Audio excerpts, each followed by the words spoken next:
In today's video, I'm going to show you exactly how to add a vertical effect in Clipchamp step by step. If you're creating content for TikTok, Instagram Reels, YouTube Shorts, or any vertical platform, this feature is incredibly useful. The vertical effect helps you quickly adjust your video to fit a portrait layout without having to completely re-edit your project. I'll walk you through everything in a simple and beginner-friendly way, so make sure to watch until the end. And if you find this helpful, don't forget to like this video and subscribe to the channel for more easy Clipchamp tutorials. Alright, let's get started. First, open Clipchamp and go to any project of your choice. You can either create a new project or open an existing one that already has video clips inside it. Once your project loads, you'll see your timeline at the bottom and the preview window in the center of the screen. Now, in order to apply the vertical effect, you need to select the specific clip you want to modify. Go down to your timeline and click on any part of the video clip. When you click on it, you'll notice that the clip becomes highlighted.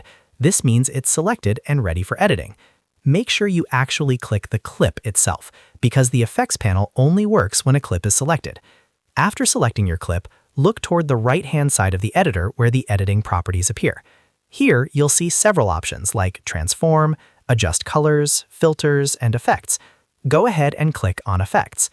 Once you open the effects panel, you'll see a list of available visual effects that you can apply to your video. Scroll through the options until you find the one labeled Vertical. When you see Vertical, click on it. As soon as you click on Vertical, you'll notice the preview window update automatically. Your video will now appear in a vertical style layout. This is especially useful if your original footage was horizontal, but you want to repurpose it for vertical platforms. Take a moment to check the preview and make sure it looks the way you want.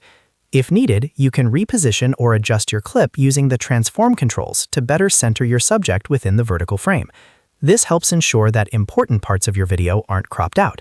Always double-check the preview before exporting so you're happy with the final result. And that's it. That's how you add a vertical effect in Clipchamp, quickly and easily. It only takes a few clicks, and it can completely change how your content performs on vertical platforms. If this tutorial helped you, make sure to hit the like button and subscribe to the channel for more simple and practical Clipchamp guides. I post easy-to-follow tutorials to help you edit faster and create better content. Thanks for watching, and I'll see you in the next video.